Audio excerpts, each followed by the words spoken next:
Hey, welcome back to the channel. As you can see, today we're doing something a little bit different. I have John from John P. Collects Cards with us today. How you doing, John? Hey, Steve, I'm doing all right. How are you? I'm doing fantastic. I Awesome. appreciate you jumping on. Absolutely. Looking forward to this. I've seen a lot of videos lately about people trying to buy vintage cards on a budget, and I came up with a concept that I liked, and I've been wanting to do some co-creating. So I reached out to John, and I ran the concept by him, and he was excited. We got together, we tweaked it a little, and what we've decided to do is come up with a concept. We're calling it bargain hunters. So what we're gonna do is we have, I think, 25 names or 30 names. It's either 25 or 30. I don't I remember think now. it's 30. I think it's Yeah. 25 Hall of Famers and 5 who are like not in but could be. Yep, that you're right, John. So what we've decided to do is we put 30 names on a wheel, and then we put dollar figures in increments of 5 from 20 to 50. So the idea is we'll spin the wheel, a player will come up, making it up, Reggie Jackson. We spin the wheel again, a dollar value will come up, $30. And then John and I will have we'll probably try to do this every 4 to 6 weeks because we need enough time to go find the card, buy the card, and have it come to us. But we'll try to find the best card we can for that dollar figure, up to that dollar figure. Yeah, we're all doing the hunt already, so it's like let's sort of chronicle it a little bit. Yeah, it might be fun. I mean, it's kind of a fun way to chronicle the hunt. Exactly. So and what we'll do, so that dollar amount, just so we're clear, we're not going to count shipping and tax, right? So if you find a card for $30 and the dollar amount was $30, the shipping and tax doesn't count. We're hoping to get graded cards, but it may end up being a non-graded card, right? I mean, we got like Henry Aaron's on this list, right? If Henry Aaron shows up and is $25, it might be a non-playing card. It might be a league leaders card, but we're going to try to find the best Henry Aaron in that scenario. So, yeah, we'll keep we have pretty loose. Now, I don't even want to call them rules, but other than the dollar amount, that's really what we're kind of holding ourselves to. Whatever the wheel tells us to spend each month. Yeah, and so we don't have any official or fancy scoring system, so we're just kind of look at each other's cards. We're hoping that you guys will comment and let us know who you think got the better of the deal. And who knows, maybe if you like, next time play along with us, see if you can beat us. That's what we're hoping to happen. So, but what we wanted to do before we started this thing, we wanted to, we didn't want to start it without sharing a card. So what we did was we went ahead and we decided to pick a player and a price value that we would do for episode 1. And then from that point on, we would start with the wheel. So John, you want to go ahead and let them know where we landed on this one? Sure. Yeah. The player we ended up choosing was a Hall of Famer, an all-time great, and I think a player who, to a degree, he gets good amount of hobby love, but he can I think get even more. And that player's none other than Pops, Willie Stargell of the Pittsburgh Pirates. Lots of great Pirates. He probably gets overshadowed, or he certainly gets overshadowed in the hobby by Roberto Clemente. But what he did for the Pirates over almost 2 decades, 2 decades. I think he played like 20 years at least. He is in the pantheon of Pittsburgh greats and just an overall great player. And I have a thing for players who play their whole career with one team, actually. So I thought for a first go at this, we go with a guy like Pops. So that's what we went with. I love pantheon of Pittsburgh greats, by the way, John. Yeah, no, Pops Stargell, I would agree with you. I mean, outside of Clemente, I can't think of a modern day Pirate player that is more deserving. I mean, he led all of baseball in home runs in the 70s. I mean, he was a huge power hitter. So I think I knew that, but I probably forgot it. So that's pretty amazing, actually. Yeah, considering he's an the players that amazing. played in the 70s, like Schmidt and guys like that. Yeah, Reggie Jackson, right? I Jackson, mean, of course. Yep. yeah, some big boppers, and he had the kind of power. Like I think, if I'm not mistaken, he's the first guy to ever hit the ball completely out of Dodger Stadium, and I think he did it Wow. twice. Yeah, I mean, when Pop's got a hold of it, he got a hold of it. So absolutely, great player. I wish I got to see him more. I mean, I do remember seeing him in the '79 World Series a little bit. I was all 6, but I was watching baseball at that point. I saw him. I remember seeing him a little bit toward the very end of his career. But yeah, just you can't forget that batting stance he had and the way he kind of flicked the bat. I mean, he had an awesome, stance and kind of getting ready to hit. Just loved watching it. It was easy to want to do when you were playing yourself. Yeah, the big windmill. As a matter of fact, I used to use a different version of that as a timing mechanism when I played ball, because I did watch Pops play. Being a little older than you, John, I did get to see Pops play, throughout the 70s. And he was a heck of a player. So I think what we'll do too is let's show some cards now. Yeah, let's show some cards. So what we're going to do is we're going to each show a couple Pops cards we already have. And then we'll come back, and then we'll each show the card we actually spent our $35 on. So yeah, the total was $35. I don't think we may not have shared that. Yeah, it was 35 was our was in the midway point between the 20 and 50. So we decided Stargell for 35 was a great way to start this endeavor. Stargell for 35. So John, you want to go ahead and show Sure. Let me give you a screen here and sure. Show us your Stargell cards. I'll show these two. I have two. I had only 2 Willie Stargell cards, and that was another reason why he was one name that came to mind for me. Anyway, was because it was a great opportunity to add another Stargell to my collection. So here are the 2 that I started with here. This one I only just got like in the last month or two, a 67 top Stargell. It's raw, obviously, and it probably would only grade out to no more than a 4. But, I picked this up off eBay just because I like this card. I got it for like $9. I think I paid, I got it with 2 other cards, I think from 67 as well, just on a random eBay buy. But I've always kind of liked this card. I love that card. Yeah, it's centered pretty well, actually, which kind of got my attention on it. It's a little top, but overall, I think it's a pretty nice card. So I have that one already. If I can actually straighten it out there. Yeah, that would make my grading, by the way, John. You know how I like to grade cards. That's a beauty. The corners are soft on it. There's no doubt the corners are soft, but you can sort of tell. But it's overall, it's a nice, just regular top loaded kind of card. Love it. You know what's cool about Pittsburgh is just they've got their uniforms, like that uniform and that with the cut. I love the sleeveless. I think it's super the sleeveless uni is just sweet, isn't it? Yeah, really is. Yeah. So that's a cool card. And the 67 set has actually grown on me quite a bit since I got back in the hobby 4 years ago, because there's really a lot of room for the photo. The photo itself really stands out on 67, which I really like. So yeah, sweet. I like that card. And then the only other Stargell I had going into this was his 1978, because I've been doing a 1978 Topps Hall of Fame run. So I do have his 78 in a PSA 8.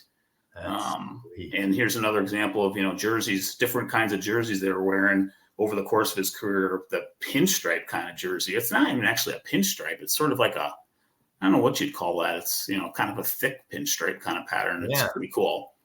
Yeah, that's really cool. They wore jerseys of all sorts back there in that time. So definitely in the 79 era, which, this one clearly is. So yeah, this is a nice 78 in a PSA 8. It's my favorite set. It's my first set that I ever collected. So had to eventually, when I got back in, I came around to the decision where I had to try to complete that Hall of Fame run, and I'm 1 card short at the moment. I know. I've been watching that. I've been enjoying watching you get close. It's the Eddie Murray, right? That's the Eddie Murray. Yep. And it's the saving has begun for it. I'm building eBay funds for it right now So that's another video. So I have a few more cards than you, but what I don't have is I don't have a graded card yet, or I didn't have a graded card because I'm going to share one eventually before the night's over. But let me share a couple of my cards now and see if I can get the angle. So the first one And John, if you can tell me if this is cutting back on the glare or not. A little bit to your right, and bring it up a little closer. There you go. That's good. This is a 2020 tops. I just love the picture on this one. Once again, it's probably the uniform that does it, but I love this card. It's a non-playing cool. Stargell. Yep. Or I've got the 1974 Pops Stargell. Classic one there. Here's the 75, and this is a mini. Oh, nice. Yeah, very cool. Love now it. This one I've had in my collection since I was a kid. I actually pulled this one pack fresh. And Bring that up a little closer. That's really nice. That looks strong. I'm surprised you haven't graded that one yet. It's on the grading list, John. It'll make it eventually. I just have too many cards I want to grade. But yeah, it's a pretty sweet card. It's a sweet one. Yeah, I really like that. That's really cool. Here is a 69 Pops. 69, you know, I love the 69 set. A lot of people don't, but, you know, and for me, it's really because it's when I first started collecting. But this one's not bad. Centering's a little off on it, but it's Pops, right? It's a nice portrait. Yep. 65 Pops Stargell. That's his third year. Yeah, it's a really nice card. Yeah, it's a good one. And not in bad shape. This one will probably eventually make it in. And then I just sent the version I got from Dylan of this in, and this is a different, he was a home run leader. And this one I think is the RBI leaders from 71 with Aaron, Pops, and then Joe Torre on it. That's great. Yeah, that's a really cool card. I have the home run leaders card from that year that I really like. And I got a ridiculously good deal on eBay. In fact, that's such a good deal I got it on. I might still have to grade it, even though it's very off center. I still might have because I like leaders cards. I think you like them quite a bit too. I love them. Yeah, it's not that I've ever overlooked them. It's just sort of I've grown to appreciate them more. Yeah, I bought a nice version from Dylan on his Whatnot sell, and it just went in my last grading submission. So I'm hoping to get. I sent in 4 league leader cards in my last submission, so we should see some coming back pretty soon. Nice. Look forward to it. Okay, so we're a little bit like we're 12 minutes into this thing. Maybe it's time now for the reveal of the cards that we picked up. Who wants to go first, John? You can go first if you'd like, or okay. Yeah, you take it first this time. All right, let me pop it over here. So the card I picked up, a little background to this card. I picked it up because this is when I really remember Stargell taking off, and I showed you those league leader cards. He had a monster year in 71, and he was kind of taking over the leadership of the team. So I reached out and I got this 1972 Stargell in a 5 grade. That's a beauty. Yeah, I love it. I think centering is great on that. Yeah, I agree. It's beautifully centered. You know, when I was looking, there were cards. There were 7 versions of this. This is centered just as well, and the 7s were in the $70 range, and I got this for $35 on the nose. Fantastic. Yeah, I'm really excited to add this one. This is my first graded Pops, and I was stoked to get this one. So that's great. The light blue background works really well, I think, for the pirate cards in that set. I agree. Yeah. So yeah, I was pretty stoked with that one myself. Nice. Good job. Looks great. I need to get that someday. I mean, I look forward to getting more Stargell someday. But here's what I ended up getting. I came very close on a 66 Stargell, and I ended up, and I can't remember if it would have actually gone over. I don't think it actually went over 35. Maybe it had gone just over, so I maybe just missed out on it. I think it's what it was. But I was still kind of on the fence with it. I like that card. We didn't show it in this video, but so that wasn't the route I went. But when I ended up not getting the 66, I decided, you know what? Let me go look at some of his later cards, and maybe I could find something like, high grade toward the end of his career. And that's what I ended up doing. So I went in a little bit of a different direction, and I ended up getting this 1981 Fleer of all brands, not Tops, but I got the Fleer 81 Stargell, and it is in a PSA 10. That is sweet. And the price for this was, before tax and shipping, $30.03. That was probably I honestly, I don't know if that was my bid or not at the end. It may have been. I honestly can't remember. It was, a few weeks back now, but yeah, I really like the pose. I've mentioned this occasionally on some of my videos. I really like portrait kinds of shots where they're not looking right at the camera. Yeah. And I like that he's on one knee here. And he's just like in full Pops mode here. 1981, he's got a couple of years left. They won that World Series in 79. He's just kind of basking at this point. I mean, he was a great player, and just, I don't know. I mean, this is me just, riffing here, but I just think he looks kind of pensive in this shot. And so it's just a really cool card. It kind of, I'm certain I saw this card as an 8 and 9-year-old back in the day in 81, 82, but, for some reason, it kind of, when I saw it on listings, I really just, I decided, what? I think this is the one I'm going to go for. And I was able to pick it up. Here's the back real quick. I'm going to bring it up a little closer. But yeah, so. I love the design of that card, John. That thing's a beauty. He just looks like he's reflecting. Yeah, exactly. It was just something about this one. Yeah. It's a sweet card. And this is kind of it. Like we're talking about Hall of Fame hunting on a bargain. Yeah. John just picked up Willie Stargell in a 10. It's an older slab. It starts with a 2, and the flip is kind of warped actually too. But you take some with the it's not perfect. Well, I mean, it's beautiful. PSA thinks it's 10 good, but it's a nice card. I really like adding this to the collection. So yeah, so that's what I would love to have that one in my collection. That's a sweet pickup, John. Congratulations. I love yours. The 5 stuff. I can't believe that's only a 5. The centering was fantastic on that one. So yeah, to me, that card is sort of if you've watched like Dylan or some of those guys that are always like selling higher grades and trading down for better cards that look better, look centered. That's what this is to me. This looks like a 7 or an 8, and I got it for $5. The eye appeal on it was awesome. Yeah, awesome. Well, that was a lot of fun. Hopefully, you guys liked it. First of all, let us know what you think of the cards. Let us know. Looking forward to your feedback on this. What do you think? Look forward to it. Yeah.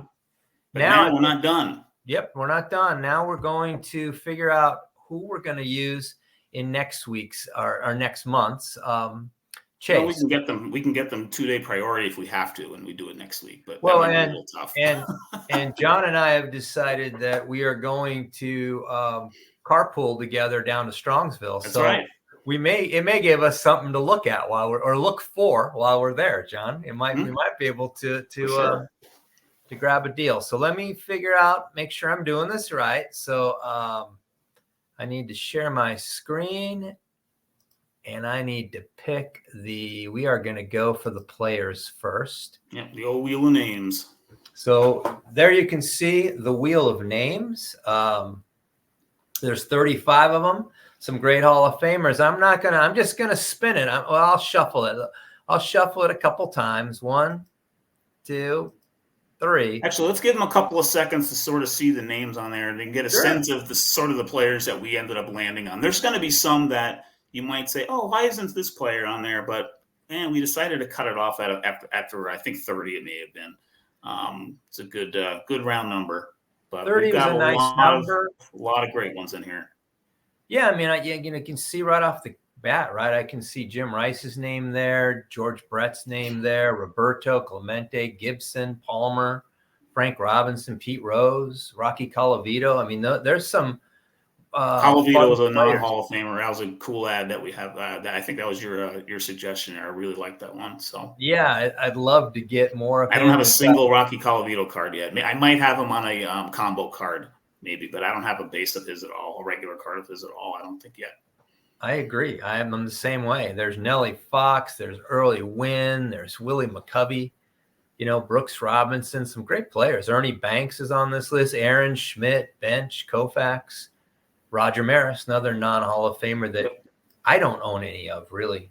to be honest with you. So I'm excited to see a Roger Maris pop up at some point. So some all-time greats on this list that I think would. I know I want to add to my collection. I know you want to add to your collection, and I think everybody at home would love to do it. So we're going to give it a spin. Let's see who that player is.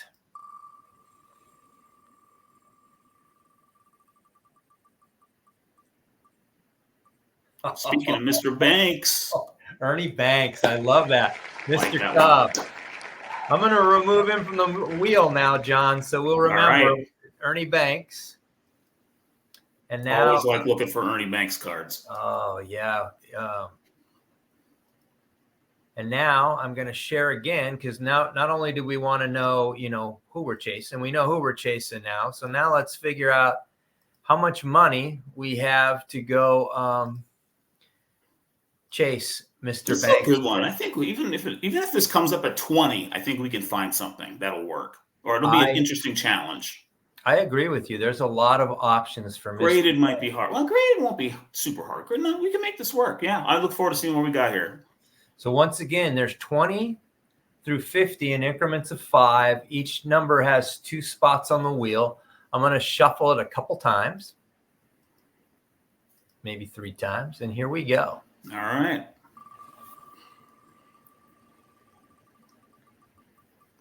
Mr. Cub. Oh boy. I just jinxed it. Oh, wait. Oh, it is 20. All right. Hey. You just get it going. I jinxed the heck out of us, John. So this is actually great because this is going to be probably, it's the lowest dollar value. It came up Cub Blue at least, right? It came up Cubby Blue for 20. 20. So Ernie Banks for 20 is what we're going to do. So, if you've stuck with us this long and you want to try to go out and look for your own banks, we'd love to have you do it. Hopefully you enjoyed this. We'll get a little better at it, but it was fun. It's a lot of fun for me, and it's great having John. Yeah, this is going to be a lot of fun to do, I think, over the episodes to come. Yeah, I think so too. So I appreciate everybody taking the time to watch. We will be back with some Banks cards within a month or so. And but until then, stay safe, keep collecting. Thanks, everybody. See you guys soon. Take care, John. Take care, Steve. Take care, everybody. Bye.